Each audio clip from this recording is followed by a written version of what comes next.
IPS Y पूरन Kumar suicide case पर तेलंगाना के deputy CM Mallu Bhutti की तरफ से कहा गया है कि हरियाणा सरकार ने इस पर कानून के अनुसार से कार्रवाई नहीं की है। और क्या कुछ कहा, सुनिए।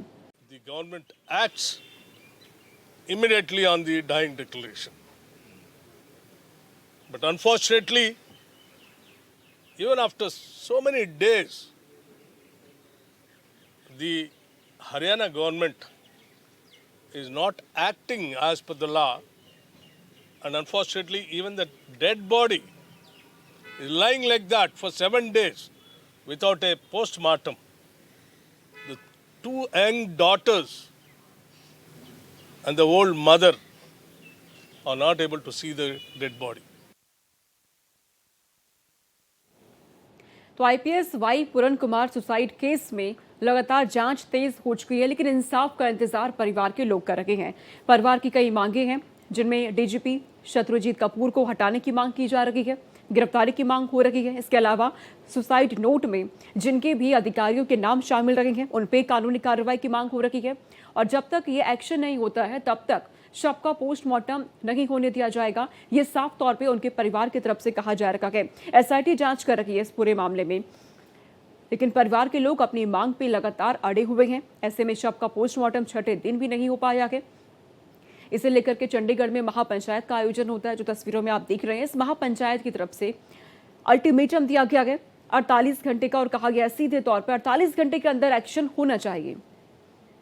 और इस खबर पे देवनाथ हमारे साथ जुड़ चुके हैं, अधिक जानकारी वो देने वाले हैं। देवनाथ, क्या अपडेट आपको मिल पा रहा है इस पूरे मामले में?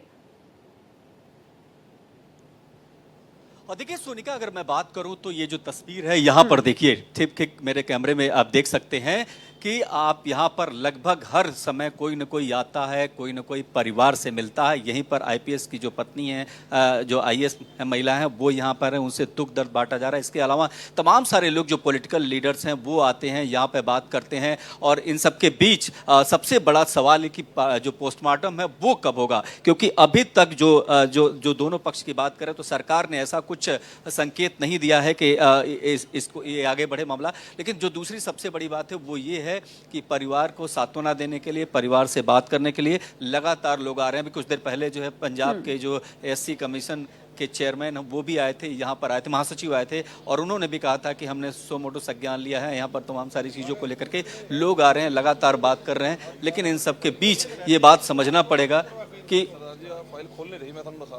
यहाँ पर लोग लगातार आ रहे हैं, और लेकिन इसका कोई समाधान अभी तक देखने, क्योंकि जो दो मांग है परिवार की गिरफ्तारी का वो अभी तक नहीं हो पाई है। और इसके पहले तमाम सारे लोग जो आ रहे हैं वो तमाम धरना प्रदर्शन की बात कर, लेकिन इन सबके बीच बहुत सारे सवाल हैं। इन सवालों के बीच सर आप मिलके आए हैं, क्या बात?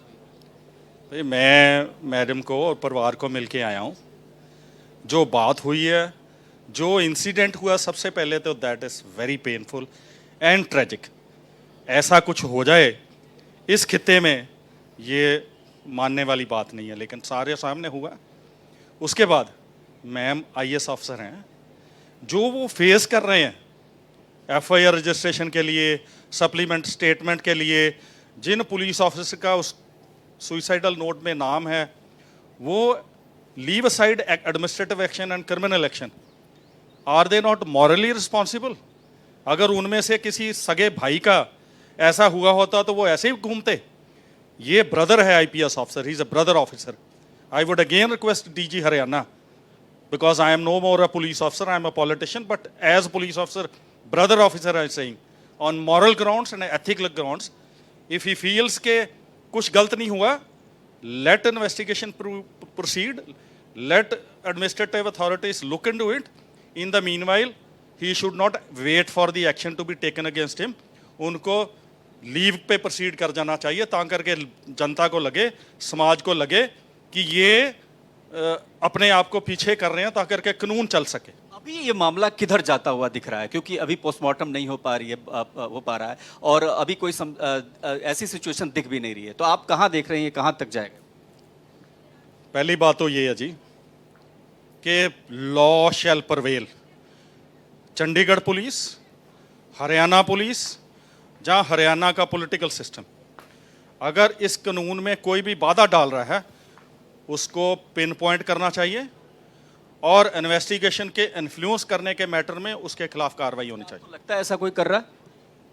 अगर मैंने जो अब बैठ के सुना है और देखा है, अगर एफआईआर 3 दिन नहीं हुई इनके बताने के मुताबिक, तो बिना करने से हो जाएगा। ललिता कुमारी वर्सेस स्टेट ऑफ यूपी, जिसमें कॉन्स्टिट्यूशनल बेंच ने कहा है कि एसएचओ के पास, पुलिस अथॉरिटी के पास जब कॉग्निजेबल ऑफेंस की कंप्लेंट आती है, ठीक है, उसमें देवनाथ। कोई अथॉरिटी नहीं है कि उसकी वेरिफिकेशन करे, उसको as it is FIR record करनी पड़ेगी। लेकिन फैमिली को मिलने के बाद लग रहा है कि जो कुछ लिखना चाहिए थे वो भी नहीं लिखा गया। वो फैमिली मेंबर कोई ऑर्डिनरी फैमिली मेंबर नहीं है, उनको कानून का पता है, मेरे को कानून का पता है। जो बता रहे हैं अगर वो हो रहा है तो क्लियर नहीं नजर आ रहा है कि अभी भी कोई ना कोई इन्फ्लुएंस कर रहा है और इन्वेस्टिगेशन ठीक तरह नहीं हो रही। इन्वेस्टिगेशन की बात बाद में है, लॉ प्रिवेल करने के लिए, लॉ को अपने ठीक रास्ते है से जाने देवनाथ, के यानी कि लिए रोका तमाम जा रहा लोग है। जो मुलाकात लगातार परिवारजनों से कर रहे हैं वो सही से जांच करने की मांग उठा रहे हैं। शुक्रिया तमाम जानकारी हम तक पहुंचाने के लिए।